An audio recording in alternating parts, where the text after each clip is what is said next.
Hello and welcome to the Royal Blue Podcast. It's the Friday show. We are live and I am your host, Ian Croll. Joining me in the Royal Blue studio today to talk all things Everton, we've got Paul Wheelock. Paul, how are things? All good? Very, very good after that win. Sorry to draw the other night. Yeah, great, thank you. Good stuff. Good to have you back on. Certainly after what was a really decent point on Wednesday, last minute goal. Connor, we've got Connor O'Neill on. How are you, Connor? You okay? Very well, yeah. Obviously, had to fight your way past the celebration piece this morning to get in here, but, you know, once we've successfully done that. Well, to be fair, the office is very sparse of reds today, isn't it? It's only many blues in, so... Yeah. And not like yesterday where we weren't allowed to do anything, celebrate, talk about the game, give our opinion. Can't have emotions in football, can you? You can't. You cannot have any emotions when it comes to Everton and Liverpool. Obviously, we are joking. Okay, well, it is the Friday show. It is the Friday show ahead of Everton's Saturday match with Crystal Palace. So we've got the usual team selection, thoughts, as well as scoreline predictions. It is obviously 2 days since the Merseyside Derby at Goodison as well. So Connor and Paul will give their final word on that. Plus, we will react to David Moyes' pre-match press conference, which he conducted at 10 a.m. this morning. He also gave a bit of an update on Iliman Ndiaye, which is not a good update at all. So we will talk about that. So there is that and plenty more. As usual, give this video a thumbs up. Drop us a like. And if you haven't already, subscribe to the channel. As mentioned, we are live. So interact in the stream. Send us your feedback. Sorry, I've just been interrupted by a comment straight off the bat. Joe Rimmer. Such lies, he's just said. Can you believe that? In what respect? I don't know. Tell us what we mean, Joe. Tell us exactly what you mean. Okay, sorry, that's just thrown me a little bit. So yeah, we are live, so get your feedback in, get your comments in as well. I think we might as well start with the bad news, Paul, first, before we get into all the positivity. David Moyes was talking about all the positivity that he wants to keep, going throughout the club and stuff like that. But obviously, there is a bit of a negative. Iliman Ndiaye injured on Wednesday. Moyes has confirmed that he's got a medial knee ligament injury. Didn't confirm exactly the length of time that he's going to be away. However, he did suggest that it is going to be looking at a couple of weeks. So obviously, major blow that. Yeah, massive blow. Such a key player for us this season, and particularly since Moyes has come back. I don't think we've got a player who is a similar ilk to Ndiaye, what he brings to the team. I think Harrison's done really well the last couple of games coming off the bench, but I think it's going to be a huge blow that he's going to miss. I think the next three, isn't he? For definite. For definite. We got Palace away Saturday, Man United at home the following Saturday, and then Brentford. And then you'd hope maybe a couple of weeks later, that'd probably been about 4 weeks. Wolves away then, Wolves and West Ham. But you can imagine it's more likely coming back for the next derby on April the 2nd, when I think they're looking for Breuer and McNeil to come back. But it was undoubtedly the one negative from the night, wasn't it? You could tell it was going to be a pretty bad one from his reaction. He was in tears coming off the pitch, and I think we've all seen those photos, haven't we, on social media? What appears to be him at a hospital with the brace on, kind of thing. So yeah, a big blow, because he's a fantastic player. He's been a great signing for us, but they've just got to roll with the punches. That's what we're doing at the moment, and we've got to hope we can continue to do that. Can you believe Everton just sent him the walk-in just to get seen? Yeah, just to Whiston. No, it looks like the Spire. Was it the Spire Hospital? Was it one of them? No, it normally is. Yeah, they've used the Spire in the past, so that wouldn't be surprising. I know Liverpool use it quite a lot for serious injuries. So yeah, I mean, Connor, is it an injury crisis as such? I mean, yeah. But what is it down to? Because we did have injuries before Moyes came, but is it just a bit of bad luck, or do you think is it something more with the intensity of how we're playing now? And no, I think it's just bad luck, isn't it? I mean, you look at the injuries. It's not. I think if we have loads of muscle injuries and players out with muscle injury problems, then you'd have to probably look more around the sports science and the training and stuff like that, because that's normally reflected in the demand, isn't it, in the body and stuff like that. I think you look at the injuries we've got at the minute. Ndiaye kicks the floor and jars his knee. Breuer goes to charge down the goalkeeper, slips and kind of falls on his ankle. McNeil, I think, was one that was an injury, but then he was deemed okay, and then he obviously had a setback and stuff like that. So I think it's just bad luck, isn't it? It's the range of injuries that we've got. It's not one specific area or one kind of one type of injury. It's they're all different, but But just go back to your first point, this is a crisis, an injury crisis, because you look at the squad, you look at the players that are going to be available, there's not many, in terms of senior outfield players. So this is a crisis. And also, like Paul said, you look at the players who are out, there's some big players in there, isn't there? McNeil, Ndiaye, Calvert-Lewin, big players who have, let's face it, when you look back at, when Moyes come in, some of the players who are now obviously going to spend time on the sidelines and in the treatment room are ultimately going to have to, they would have been banking on them, wouldn't you, to play big parts in the season, what was to come, and now they're going to be spending time on the sidelines. So it is a blow, and it is a crisis, I think. I know obviously that word gets bandied about quite a lot in football, but I think this genuinely is an injury crisis because, not helped either by Decore setting sense off either. So that means he misses Saturdays, doesn't it? So yeah, it is a crisis, and I wrote a piece that might go up a bit later on, but it kind of feels like we all thought Moyes' toughest test to be how to get this team scoring goals. I think his toughest test is about to come because it's how he now manages the squad and how he keeps the players fit and gets manages to get the best out of the group he's got, because the group is not very big. I mean, we were just talking there, Paul, about kind of options in terms of maybe youth. I know Moyes spoke about it. He was asked about it, I guess, in the press conference, but we were just literally speaking about Harrison Armstrong. He's obviously out on loan at Derby now. You said you seem to think it was a bit of a weird one, him going out on loan, and I think we all agreed with it, although we did kind of understand the reasoning behind it. But now the Corey's obviously going to miss a game through the suspension. I find it difficult to find anyone else in the academy or in the under-21s who could come in and step up. They might be able to fill a bench, but not maybe have minutes on the pitch. No. I suppose you couldn't have foreseen what's happened since he's gone out on loan to Derby. But I do wonder. He said today, didn't he? There'd been no talks about bringing him back. Yeah. But obviously Derby have just changed the manager, haven't they?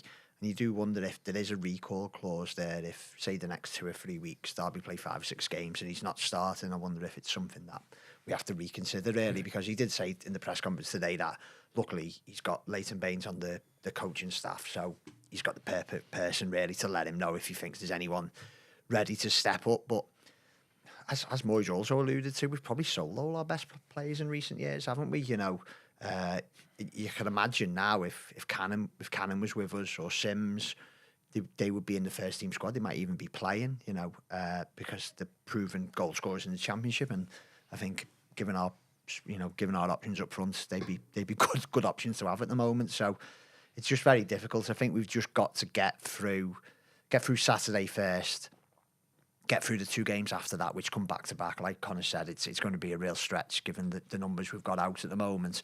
And then there's a bit of a break, isn't there? I think it's something like 12, 13 days to Wolves. We only play twice then in March, don't we, as well, which I think should be a positive to get bodies back. I know. We'll probably do predictions later, but if we could come out of these next 3 games, Palace away, United at home, and Brentford away, even with 4 more points, and then reset for 10, 12 days before 2 more games back to back, and then. It's just getting, as Connor said, it is an injury crisis without doubt. It's just getting through it now, But obviously, what happened the other night, the lack of bodies are available. Hopefully, it's that must have been wonderful for team spirit. It must have been absolutely amazing for team spirit what happened there. So hopefully that'll pull us through.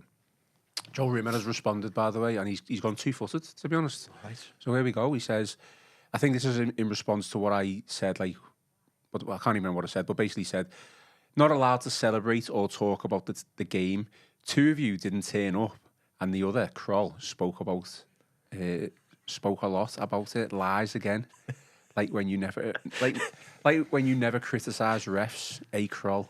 Well, I was off yesterday, so that's why I wasn't into that. That's my defence. It would have been weird if you'd come in, wouldn't it? I was off yesterday, so I was working from home, and can I just confirm I definitely criticised the ref on Wednesday. I was also off and nursed a little bit of a hangover, so they're my reasons. See, Joe Rimmer's got a bee in his bonnet that he thinks that I say all refs are corrupt, and I've never once said that. I said you're allowed to criticise referees. I just think the referee was in a no-win situation on Wednesday.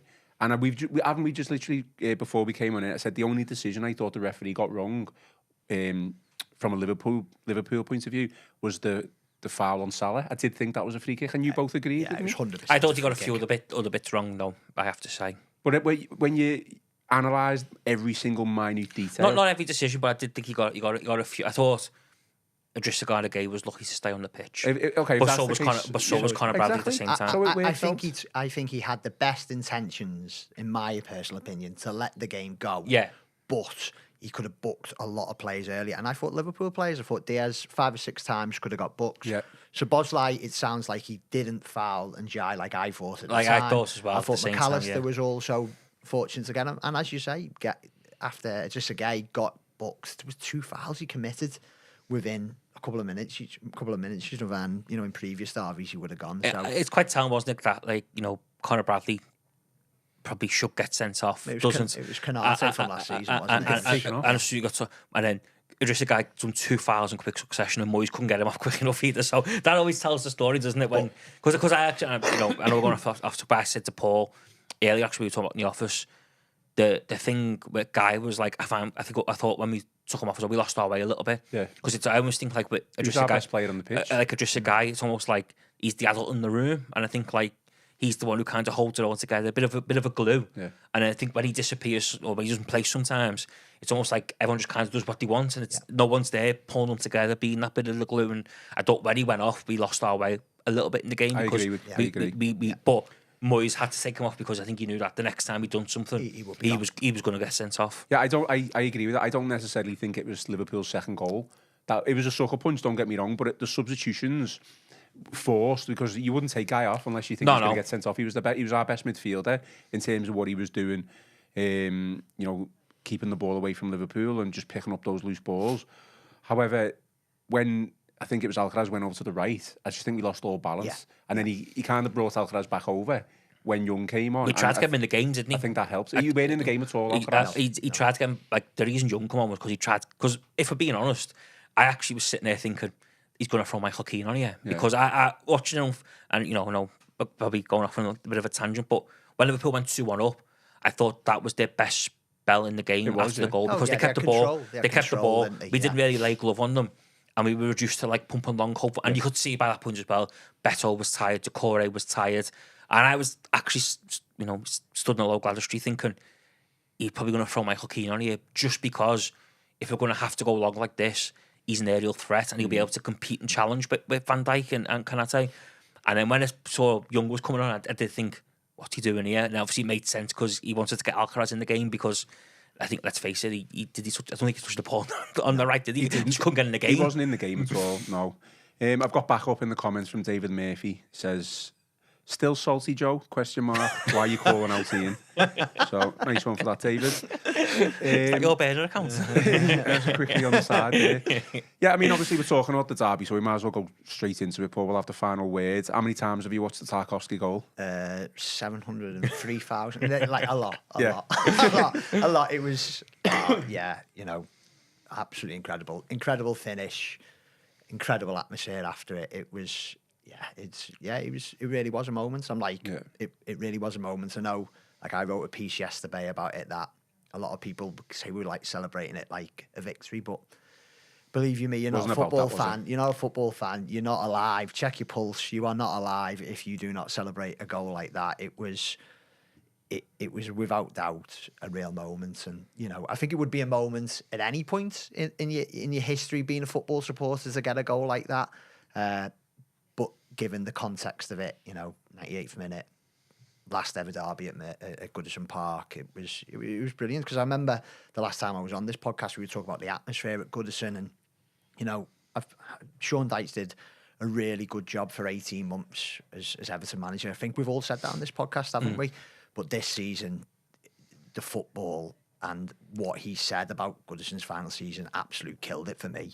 Like at the start of the season, basically saying just because it's final season at Goodison doesn't mean we're going to have a good season. And it was just like, well, great, mate, brilliant. But Moyes, as you said earlier, I think what did you say? He's like a realist, but also an optimist. Yeah, he speaks with realism, doesn't he? But also optimism at the same time. I think, and there's actually a really good clip from today's presser, or a really good quote where, he gets asked about, bringing people back down to earth after the high and all that. Yeah. And he basically says, like, we want to stay in that high. Like, why, for years, everyone's been dragging us down. Why can't we? And I just thought that, again, was like the perfect, And I think it goes back to that thing of a lot of people, and I mean, I wrote a piece after the Brighton game when he done that interview with Gary Lineker on Match Today, and Gary Lineker said, "Does this mean more because it's Everton and you've got such a connection?" And the answer he gave back to Lineker was superb, and he was honestly said, "Yeah, it does. I've come in. It's a difficult time, but we believe we can get it right and stuff."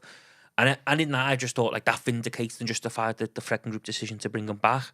And a few people kind of a bit critical, saying, "Oh, you jumped the gun. It's only its early days and all that." And I know we've had criticism because one of the most kind of used phrases when it comes to David Moyes and Everton is, "Oh, he gets it," and people go, "Oh, what does that mean?" But it's when them moments where you just know he gets it. He knows what to say. And even I thought his Derby preview was really good. And he basically said it's going to be a war of attrition tomorrow night. It's going to be explosive, and he wasn't wrong because it was. But I just think as we're in that though, we saw on Wednesday night that he's also a bloody good football manager. Yeah, and he's not just saying the right things. Yeah. He can actually set a team up because the biggest, I know this is being wrote by a lot of people, but the biggest positive and the biggest justification to what Moyes has set up was Gravenberch being sub so early because he has been, by all accounts, one of Liverpool's best players this season. Get the ball, could he? And he's been one of the most influential in terms of getting the ball off the back four, turning and setting attacks up. And he didn't get a kick. And I've watched Gravenberch a few times this season, and he has been really good.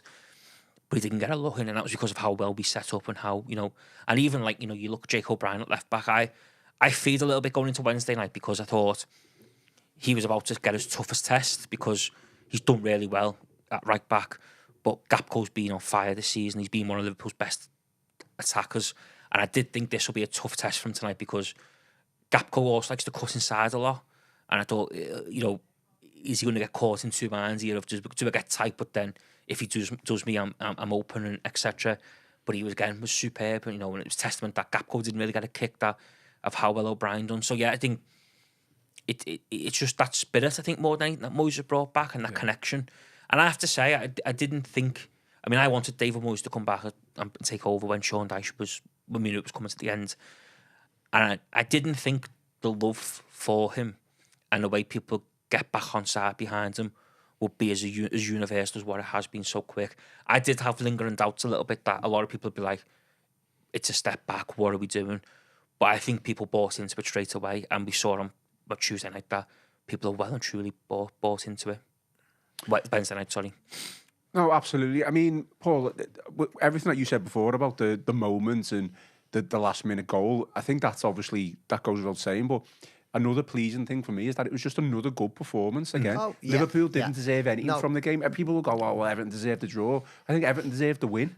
Like, the second half, certainly, Liverpool couldn't get into the game. They couldn't deal with the physicality. I felt like they got too embroiled into the emotion of it more than anything, which is strange, really, because it was our last game at Goodison Park. Like, they played the occasion more than anything. But since Moyes has come back, other than maybe even the Brighton game, it was a different type of game. But the Villa game, we got beat. We still played well. Yeah. Tottenham played well. I obviously mentioned Brighton. Leicester absolutely demolished them.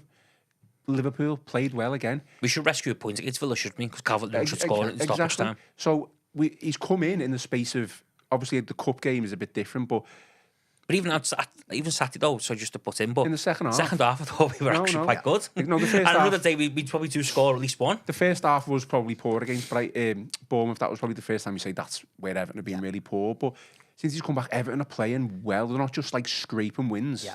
Well, I think the big thing is we're taking the game to teams, aren't we? Yeah. Like even Liverpool, who, as Moyes said in his press conference today, are without doubt the best team in the country at the moment. And given the fact that they top the Champions League table, you could arguably suggest they're the best team in Europe on form as well.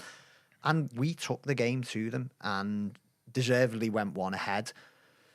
Let it slip with, a moment of magic from Salah, which again, he proved later on in the game what a player he is. But I looked at that Liverpool lineup, and you look, as you rightly mentioned, Gravenberch, he was completely anonymous for most of that game, and he's arguably been the best centre midfielder in the Premier League this season.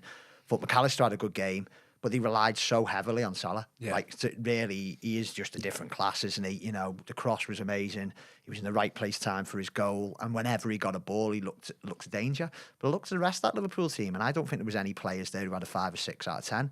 Whereas I looked at the Everton team, and I think everyone was 7 or 8 at least. And I'm with you, Ian. I think we certainly deserved the point. I know we left it late. I know there's controversy about whether it's a foul or how long the game should have been playing for at that stage. But I thought we were the better team on the night. And you've got to remember, we are a team without 8 injuries at the moment. We're a team in the Premier League who spent less money than anyone else. And we've taken the game to Liverpool there. And I know there's a lot of comments, including from their captain after the game, that it was treated like a cup final. Well, if that's the case, you've got to get up for it. Yeah. You've got to get up for it. And I'm with you, Ian. And I think they were moaning about the amount of fouls they gave away. It's because they were more physical than us. I think they resorted to some of those old school tactics that you used to see in the derbies. It's desperation. And I think there's been claims about putting balls into the box. Well, do you know what? Van Dijk's a hell of a centre-back, and so's Canate, but they didn't like it on Wednesday. Yeah. They didn't like it. Beto gave them a really good game. And I think there's this thing in football at the moment, and it's not just, say, someone like Van Dijk. You find it with other top teams that you turn around. Even the Brighton manager a few weeks ago, and they were kind of saying they don't like it if we disrupt their flow, to let them have the ball and play their game. That's not football. Yeah. That is not football, and that's credit to Moyes. But believe you me, what we've seen over the first 5 games is at Moyes now. He can play as well. He can play, and it's we fully deserve it. One of the big things in all this is, I think, we're kind of getting the type of football and experience that we wanted it to be in Goodison's final season, if that makes sense. I think, when we play Leicester at home, we were, if we're being honest, a relegation rival, because we have, we've got a 10-point buffer, but when we played Leicester, it wasn't that comfortable. You're thinking, right, these are down there with us. Let's get on the front foot and let's take the game to them. And the way we I know they were poor, and the 2 centre backs gave arguably the worst performances I think I've seen 2 centre backs give at Goodison, but we just ruthlessly brushed them aside, didn't we? And, we were superb and we played some really good stuff.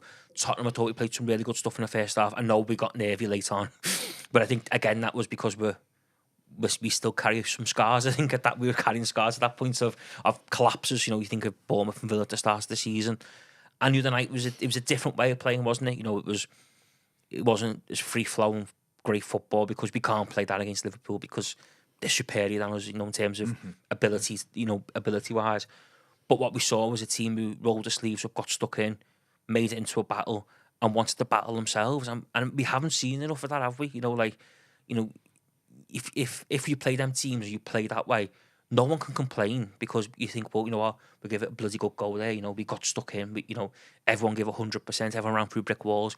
We haven't seen it, and that's what you want Goodison to be like. You want it to be that fortress of these are a position of a similar ilk to us. Let's go out there and get on the front foot and take the game to them. And then when we play the better teams, let's make it a battle. We're not going to out football these, but what we can do is we can make it a battle. We can be physical, and when we get chances, we're just going to have to take them. And I thought we'd done that quite well, because first half we probably only had one chance to be in. Beto takes it. Second half, Decore should score at least once with the 2 opportunities he had.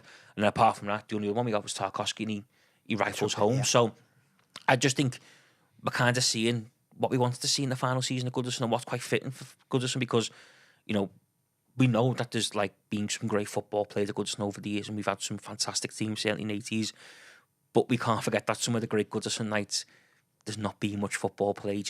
People always harp on, don't they, about Bayern Munich, and, it was rough and ready, and, it was Everton imposed their physicality on Bayern and made it into a battle, and come out on top in that battle. We kind of saw a bit of that the other night, and that's what you want to see. It comes down to Moyes knowing the fan base again, doesn't it? Yeah, absolutely. He knows what we want, and he can deliver it, because he's not. He's, as you say, he's great in press conferences, but he's backing it up on the pitch, isn't he? Yeah. He's backing. I think it's the thing, isn't it? Of you've almost got the best of both worlds, and you've got a manager who is experienced in the Premier League, knows the Premier League, knows what it takes in the Premier League, and also someone who actually knows the fan base, knows the football club, is happy to embrace the football club and be what it is. And, for Sean Dyche, for the praise he deserved for the job he done, because he did do an unbelievable job. When you look back now, and certainly what Kevin Felwell said, we spoke about on Wednesday, didn't we, about what he said about PSR and stuff. But he never felt like he embraced the club, did he? He never felt quite like that. He never really quite managed to get the right message across, Sean Dyche, and to supporters, and he never quite said what you wanted to hear.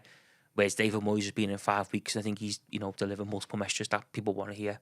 Definitely, and I think just on Moyes itself, I think he's a better manager since the first stint as well. Listen, it's still early days, and he'll tell you that himself. He doesn't want to get carried away, but I just love the positivity that he was talking about in today's press conference as well, and he wants to keep that going. He knows that there's still a job to be done, and he's kind of embraced. He's changed for me from his first stint. Yeah. He's not being too positive, but I don't think he would ever have been this positive in his first stint. But he knows.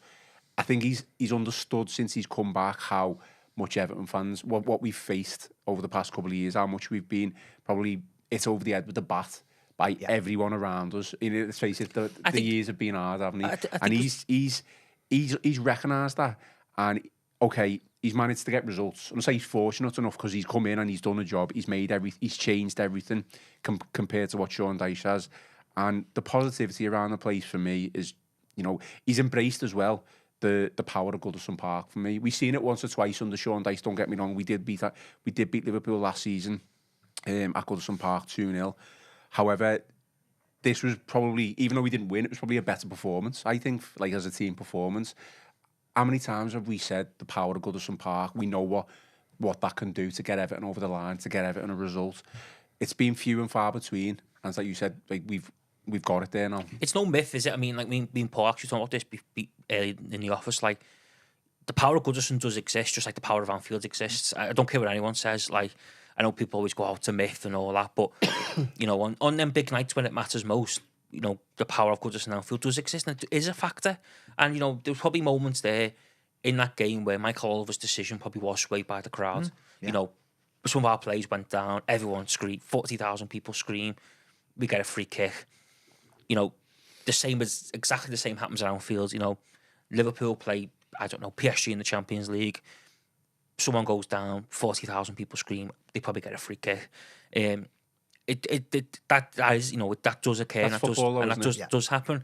I think the big thing with Moyes is that, like, he's back at Everton now with nothing to prove, because he's gone away and, okay, it didn't work out for him at Manchester United, but who's it worked out for at Manchester United?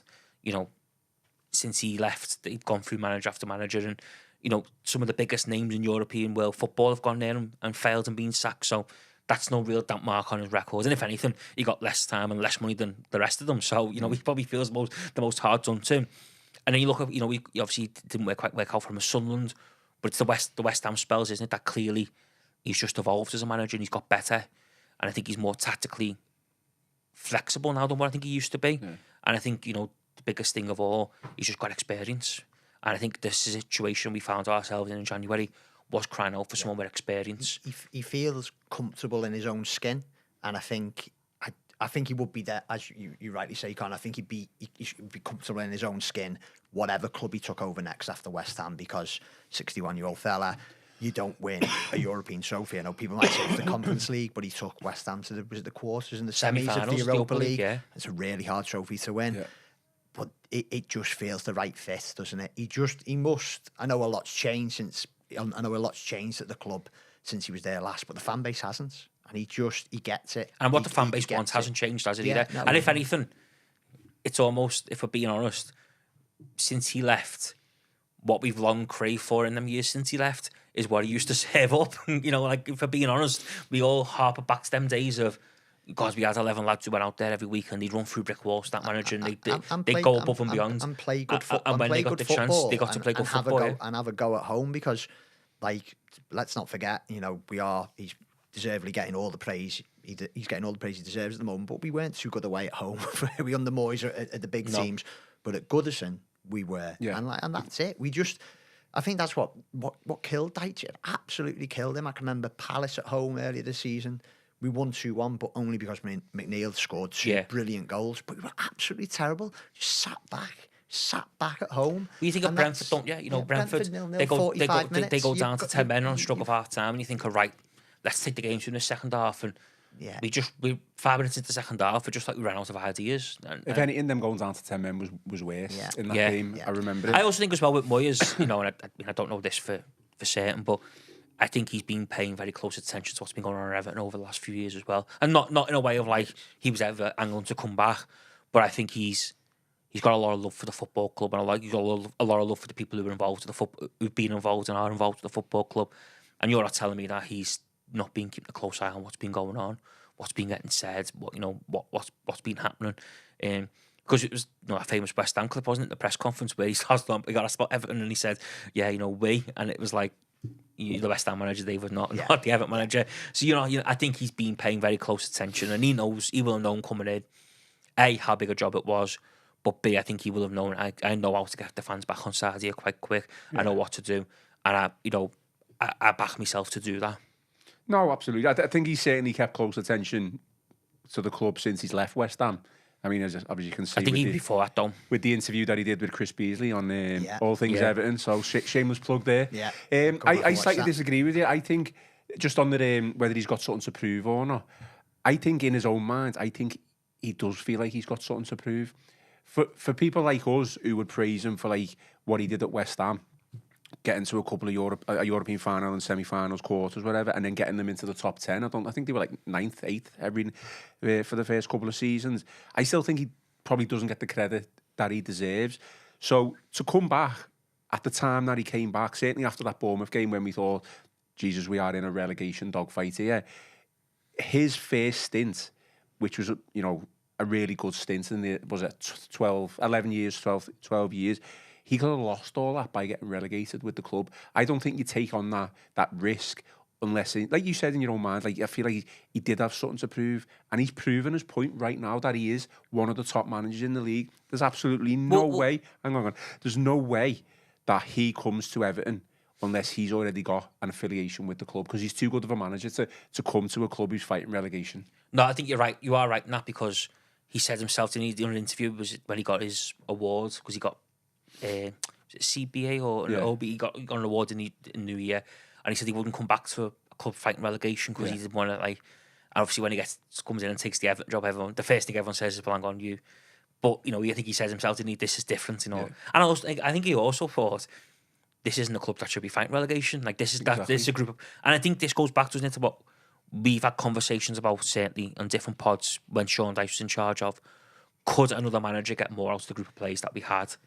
And that was always a big debate, wasn't it? Because, and it was a big debate that I've had in the pub with my mates and, people who I know, because some of them would say, no, like, they're just not very good. Like, they're not even bang average, some of these lads. And I always kind of had the inkling of, like, no, I think we can get a little bit more out of them. I think I think there's stuff we can do, certainly from an attacking point of view, that would enable us to be better than what we are. And I think that's what David Moyes probably looked at and thought, I can make tweaks here that'll get this current group of players playing a lot better than what they are, and it won't take that much. And I think he's certainly done that so far. And I just think, like Paul said earlier, it's just the right fit, wasn't it? It was the perfect fit. But we're now seeing why it was the perfect fit. I think that's the most important thing, because you hope for something, but then you also have that fear that it might not work out. This might not happen. And so far, our hopes have all been what we want them to be.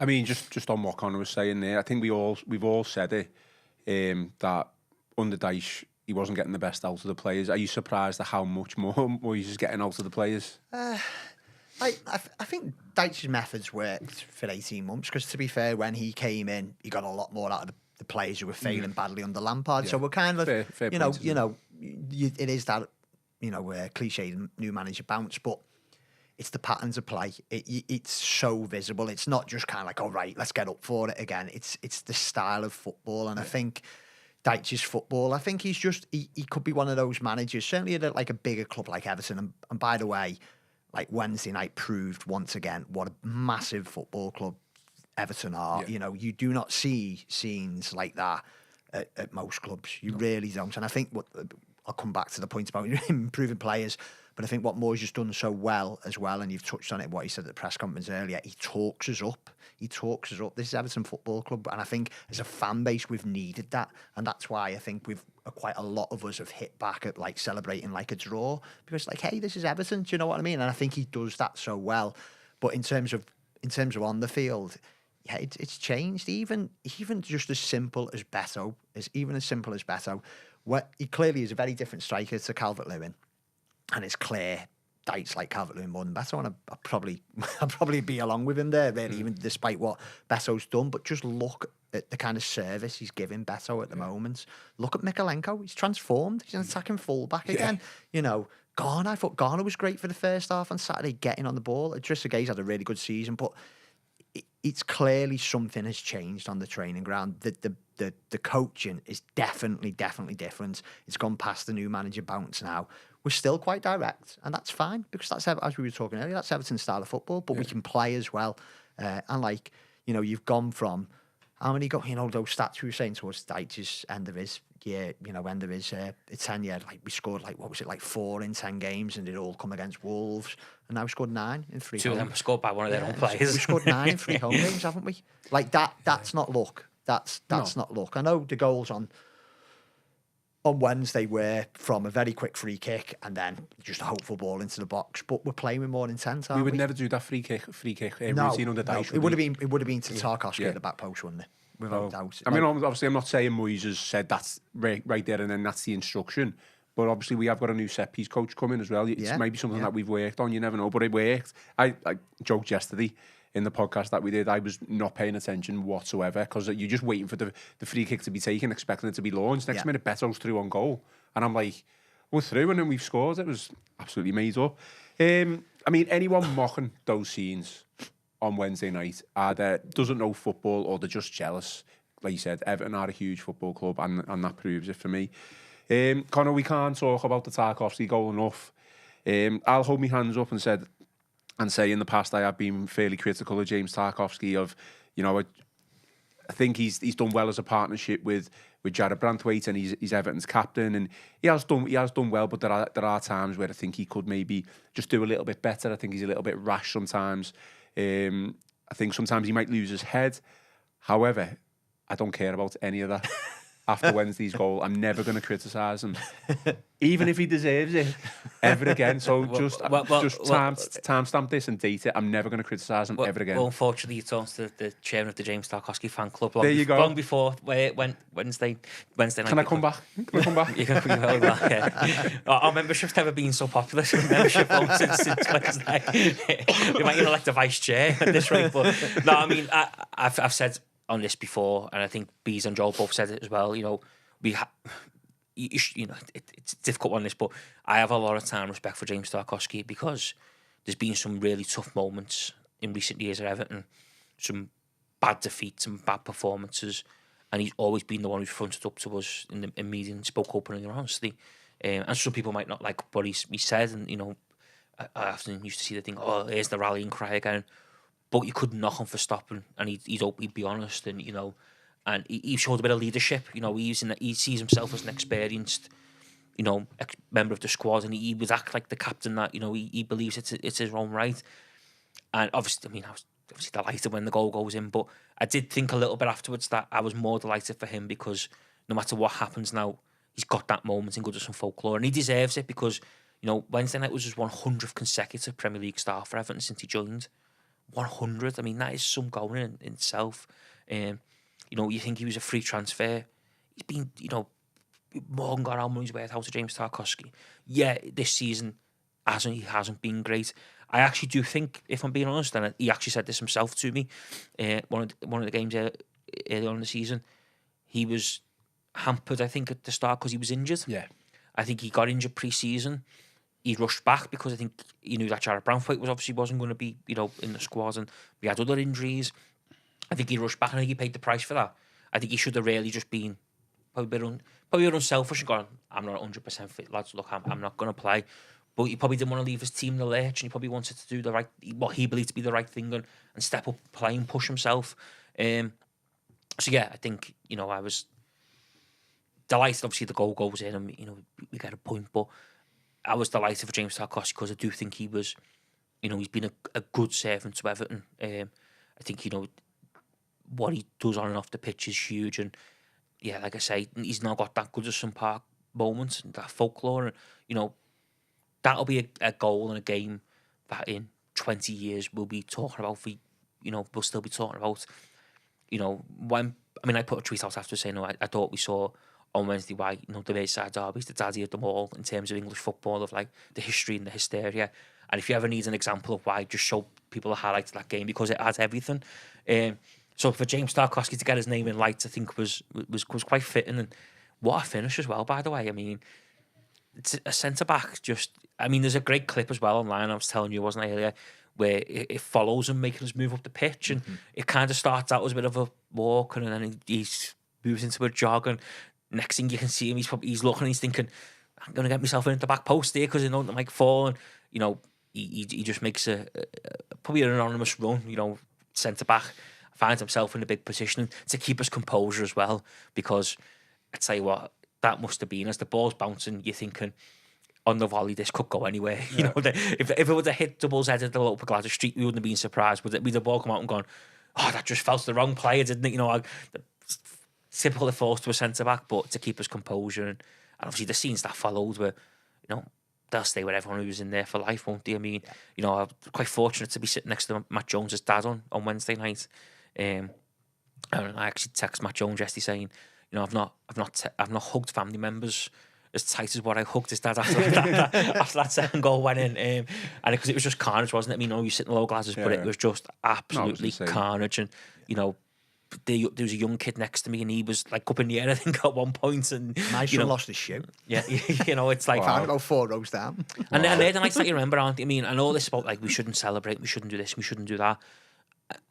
You know, it's easy to say, isn't it, when you know it's not your team and it's nothing to do with you. But some of the best moments I've experienced in football have led to nothing. But you still remember them, and you still sit back and talk about them, and you still reflect on them in years to come and go. If we're getting criticised because, say, Liverpool fans, and let's face it, it is Liverpool, certain Liverpool fans who are criticising because we're celebrating like a draw because they win trophies. Well, yeah, I'd really, really, really like us to win trophies. But for the vast majority of us, we don't win trophies. Yeah. The vast majority of football fans do not see their supporters win their trophies. So don't be so condescending. Don't be so spoilt that you can't say we can't celebrate a moment like that. And that's not just Liverpool fans to Everton fans. That's any fan to any fan. I mean, and it is the celebration police. You're trying to take joy out of football. And that, as Connor said, I've seen people on Twitter this week who are Arsenal fans, who are Crystal Palace fans, Man United fans, and they're all saying the same thing. Yeah. I reckon if I was a Crystal Palace fan sitting at home on Wednesday night watching that team, I'd be screaming when that went in. Yeah. I'd probably, you know, if it was, I don't know, if it was Southampton versus Portsmouth on a Friday night and I'm watching it and something like that happens, I'd be like, oh my God, because that is why we go to game, moments like that. It is absolutely why we go to game. Yeah. I'm just so happy we as fans got to see one like that at Goodison before you wanted a big moment, didn't you? We've not had one like that. No, I'm not being funny. Like, sorry to carry on, but Liverpool have had those moments at Goodison in recent years, or at Anfield certainly. You know, the Origi one, Mane one, even going back to Gary McAllister, Graham Poll when Westerveld kicked the ball off Hutchinson's back, and then the the ref said he'd blown the whistle. We've not had a moment like that. No, certainly not last minute. Not anyway. Like that. Of course, we've had some good results. We've not had many, but we've had some good results against Liverpool. But we've never had a moment like that. And like, okay, it wasn't a win, but you can't steal that away from us. Can't take that. It still meant the world, didn't it? I also think as well, you know, we've got to be honest. You know, just let Everton fans have their moments. You know, Liverpool fans are going to have their moments this season. We all know they are. Yeah, you know, they're probably going to have one next month when they play the League Cup final against Newcastle at Wembley. You would suspect, you know, they would be heavy favourites to come out on top. They're probably going to win the league title. I know the gap's now 7 points, but from what I saw the other night, I still think they'll win the league. I still think they're the best team. You know, they got the best player in the Premier League, in Mohamed Salah. They will win the Premier League. There's a good chance to get the Champions League final. They've got in their own right so many big moments to come that they're going to enjoy and they'll milk, and good, well deserved, because the teams put themselves in that position. Everton the other night were able to milk a moment because the team put themselves in that position, and I just think, you know, if you can't celebrate that on Wednesday, then when, like Paul says, when can you? What are you going to start doing? You know, like, and you know, I just think it was fitting more because you wanted a big moment this year at Goodison. Like, I know we all kind of love the nostalgia and the history, but you wanted that moment where you can go, God, do you remember that the last season there? And do you remember when this happened or that happened? And it looked for large parts like we weren't going to get that because of the way, you know, we were playing in the football, and that spirit wasn't quite there either. I don't think between the fans and the players, I don't think there was that like bit of buzz. But you know, when that goes in on Wednesday night and the whole place erupts, and you know, it was magical, wasn't it? And what was it like in the Gladys Street? It was great in the main stand, but what was it? I've seen the pit, you know, the scenes. Just limbs, obviously. I think is the phrase, isn't it? I think I mean, I have to say though, as like I've celebrated and, you know, hugged a lot of people around me, you know, and the rest of it. When you see that message flash up on the screen, you know, saying VAR check for possible offside, I did think, is this some sort of social experiment to see how far we can be pushed as supporters? Like, if this gets ruled out, we might as well just all pack up and go home and never ever, you know. And it went on for so long, didn't it? That was the other thing that got me. Like, I don't know how long it went on for, but it felt like an eternity. And then you seen people like in the executive boxes celebrating, and you're thinking, oh, is it being given? You know, like what's the gist? And obviously, the thing obviously the ball hit the back of the net was unbelievable. But one of the things that will stay with me for life was the roar when the goal got given.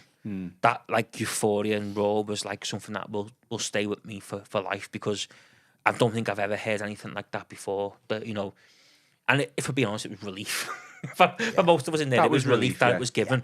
And I just think, and then obviously I then was saying to Matt Jones that was sitting next to me, I hope he blows the whistle as soon as we kick off, because you're thinking if he carries on, if you have another 2 minutes, in the back of your mind, you think they could score. That crossed my mind. You know, like, and I've never been so relieved when Tarkowski headed the ball and he blew up. Done it before, haven't they? You was thinking, like, as soon as it kicked off, I was thinking, if he wanted to, he could say we're playing 2 more extra minutes because the fans come on the pitch and we're making a point of we're gonna carry on. But I was thinking, just blow for full time now, just because, like, don't let this be ruined by, you know, something either crazy or something poor from an Everton point of view. Because, like Paul says, we've seen both ends that stick, haven't we, in recent years of mistakes and, you know. But yeah, it was magical. And I think anyone who doesn't understand it or want to, you know, let Everton have the moments is just wrong. It was just pure elation and ecstasy for me. You know, I'm going to ask you in terms of where does it rank in terms of moments at Goodison, so have a little think. But while I'm speaking, what the only way I can describe it for me is that I get asked every now and again, maybe from like non-match going Liverpool fans, or say my wife or something. She goes, "Why?" I'm sure you've the same, Paul, and Connor the same. Like, why'd you put yourself through it? You know, Everton are poor, they're embarrassing, they have been over the past couple of years. It's been a hard watch. We all know that's not even the past couple of years. We haven't won a trophy in 30 years. It's not just stemming from the past couple of years. It's everything that goes with that. And that goal, whether you believe that to be the highest of the high, is worth all of the lows put together. It's worth more than all the lows put together. That just banishes all the lows for me. It's just worth it. And that goal, it's a release, like I say, just pure elation. Don't get me wrong, you want bigger things, you want better things for Everton, but against your bitterest rivals in the last minute, whether it's a draw or a win, it doesn't matter. It was the last ever Merseyside Derby at Goodison Park, and I'm just glad that, you know, we were all there to witness it, to be a part of it. And I don't care what anyone says about it, whether they mock us or not. You know, like you said, you're not a proper football fan. I think as well, what was quite fitting, and I actually watched this back yesterday because I wanted to double check, but the goal is actually the last kick by an Everton player in a Merseyside derby. Right. Because the kick off and the ball goes up and Tarkowski heads it. So technically the last kick from an Everton player in a Merseyside derby, Goodison, is that goal. I think you're absolutely spot on, Ian, like what you've just said there. Like it does. It's hard work being an Evertonian. It's really, really hard work. We are not entitled. We know we want to be in a better position we are.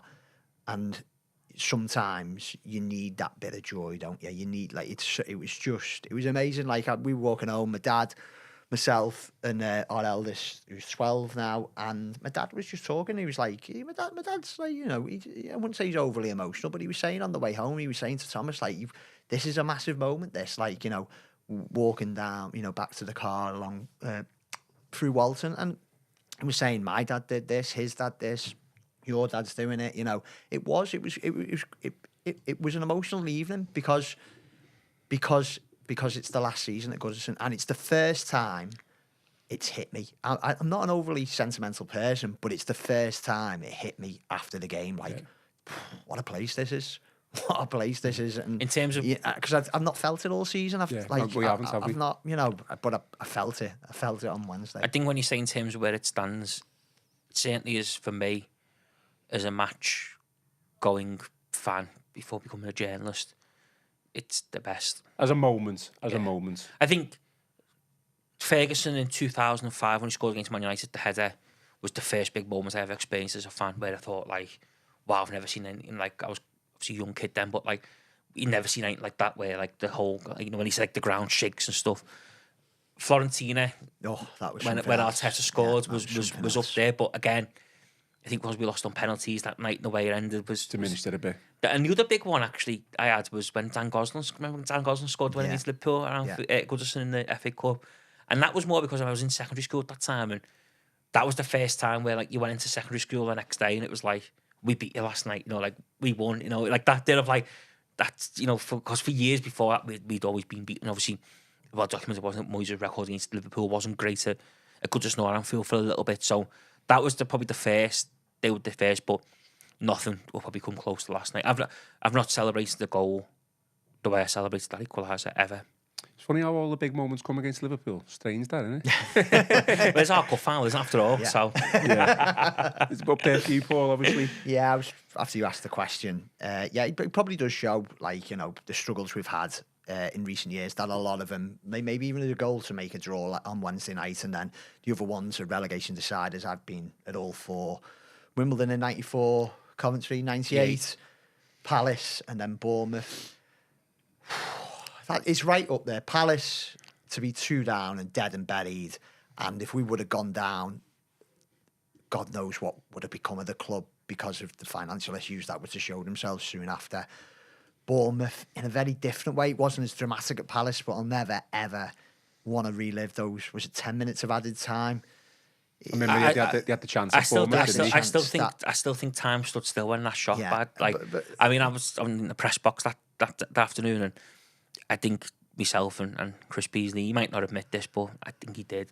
I think we both held our breath because it was like it was that moment where you kind of everything just like seems to slow down, and you can see the ball going towards the goal, and you're thinking, the thing about that one, it was a save. It was a good attempt, but it was a save that Pickford you think he should make. Yeah. However, that doesn't mean anything. No, it doesn't mean nothing, does it? In that time. And he palms it out as well. And like, you know, how many times you see it where you palm out and just someone run onto it, or, you know, it's just, it was. But I think it's up there. I really do. And I know, again, it's generally not taking any jibes. It's not celebrating a draw. It's got to understand our history. And that's maybe what Liverpool fans can't understand who are taking a mick a bit, really, because they don't understand us. They don't understand what we've been through. Yeah. And, you know, like, we've seen a lot of heartache over the years, just generally, but we've seen a lot in derbies. So just, it doesn't feel like Evertonians have the moment in the sun too often, does it, really? So it's right up there for me, mate. Which is what Moyes just hammered home today in his press conference. Right, I feel like we're all getting dead emotionally here. Let's move on to important matters. Next game, dead quick. We have to talk about that. I know you said. Go on, team. We'll finish off with team selection, thoughts and predictions. Obviously, you'd probably say, Connor, that it kind of picks itself a little bit. Like it's very, you know, what Pickford in goal, saying back four was Wednesday night, wasn't it? Alcaraz comes in for Decore in the 10. Harrison will come in for Ndiaye on one flank, and that'll be it. Someone suggested maybe Young as a right. Maybe Young. Yeah, that's probably the only decision Moyes has got. But I think I don't think we'll see. We can't see wholesale changes, can we? And I think I was saying to Paul earlier, I think the worry for tomorrow night is that is it maybe come a little bit close afterwards, and, you know, is it maybe, you know, the counter argument is keep momentum going. Do we have? Yeah, I know, but I just think, you know, it would be nice maybe to freshen things up a little bit, couldn't it? You know, because obviously when you play so close, and the intensity of Wednesday night as well and stuff, and I think it's going to be a big ask tomorrow to go again. But hopefully we do find that little bit of a second wind. But I think in terms of team selection, I think it picks itself. I don't think David Moyes going to have many headaches tonight. I don't think it's a free hit because, you know, we've got emotional talking about like what an amazing moment is. But we've still got work to do, haven't we? We've still got work to do. As good as Moyes has done in his first 5 games, we're still three more wins away from safety, I think. And we said earlier, didn't we, in the office, probably need to get 2 of those in the next 4 to 5 games because April's really, really difficult, isn't it? We've obviously got to go back to Anfield, which is always very, very difficult, and I'm sure they're going to be really fired up for that return game. Got Forest away, haven't we? Arsenal at home. Chelsea City away. at home.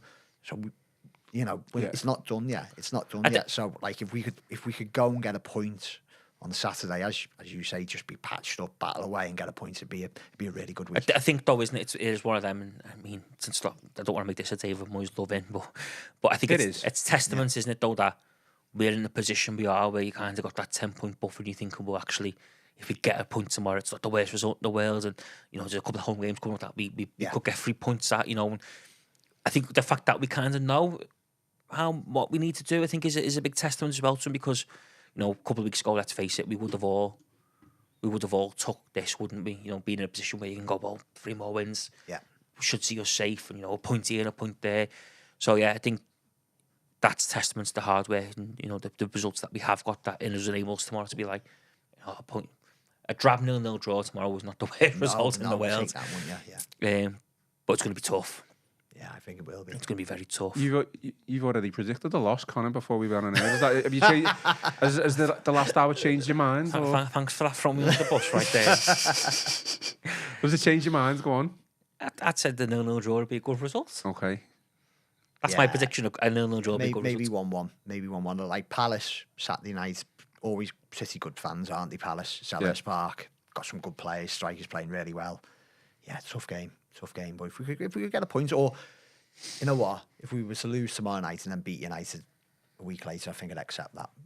But you just want, as you said, Ian, you just want to keep the momentum going, don't you? You just want to keep the momentum. No, going. Absolutely, and we definitely still need obviously more points. I just think who's in 18th now? Is it Leicester? So, and with 10 points ahead of them, it would be an absolutely massive turnaround for them to get 11 points. And us to not get any points for the remainder of the season, basically. So if you look at it that way, it's a four-game swing essentially. No, isn't exactly. It? So we got to lose 4, and they've got to win 4.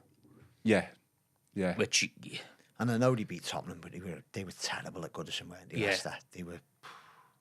It's swinging roundabouts with Wolves and Leicester. You think 1 minute Leicester are in trouble, next minute you think Wolves are in trouble. But Wolves look good, though, don't they? Wolves play Liverpool, don't they? Like they've got a goal scorer, haven't they? I think Wolves will be okay. I think some Leicester fans are, thinking that they're going to go down as well. So that's from what I've seen online. Okay, I'm going to go 1-1. I'm just going to go. I think a point would be a good result, and then patch ourselves up full week, hopefully to recover, and then see who we can get back for the United game. And let's face it, I know United's still technically a good team, but we can get at them. Yeah. If we play in the same way we did on Wednesday night against them, you fancy us to turn them over? We could win, yeah. Any final thoughts then, lads, before we finish off? I do apologise that we haven't been able to get through any comments. It's just we've got carried away with the emotion, haven't we? Which is fine. Just enjoying the moment. No, exactly. Nothing wrong with that, is there? That's absolutely fine. So Monday, we're back on Monday. I'll make sure to try and read as many comments out as possible, which incidentally is the test game. Yeah, of course, Monday night, on Monday. I managed to be lucky enough to get a ticket in the ballot. Me too, yeah. Second time round. We didn't get it the first time, but they, got it second time round. Good stuff. Oh, so you got second time when they offered more tickets out? Yeah. For the first one, they said that we missed out, so you go into the second, the ballot for the second one, but then they email back a few days later saying you've got tickets. So. Amazing stuff. Good. Yeah, so looking forward to seeing Bramley Moore for the first time. That'll be good. I guess that's my final thoughts on things. Yeah. Cool. All right, well, that is all for today's show. Please remember to give us a like and subscribe to the channel if you haven't already. Drop us some 5-star reviews on Apple and Spotify. Most importantly, enjoy the rest of your day. Enjoy your weekend. I've been Ian Croll, joined by Paul Wheelock and Connor O'Neill, and this has been the Royal Blue Podcast.